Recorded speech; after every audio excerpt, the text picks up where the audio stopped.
niwumvirize mu bwiza bwawe igisabisho cy'umusuku wawe se Barundi kuri uyu munsi we n'umuryango wiwe baramutse binjira iki kirimba uheze ubashungururire ko umuhezagiro wawe nuhezagira ubuzima n'ibikorwa byabo ubarinde impanuka n'akabi kose maze ubaronse akanyamuneza n'amahoro ya mutima mweranda wawe tubigusabishije Yesu Kristo mukama wacu.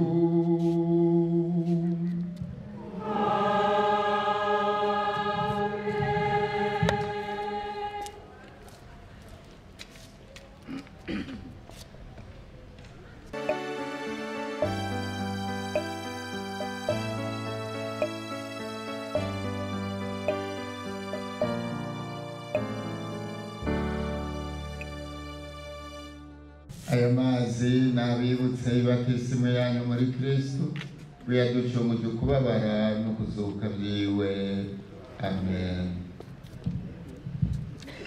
Notisha mazi y'umusarara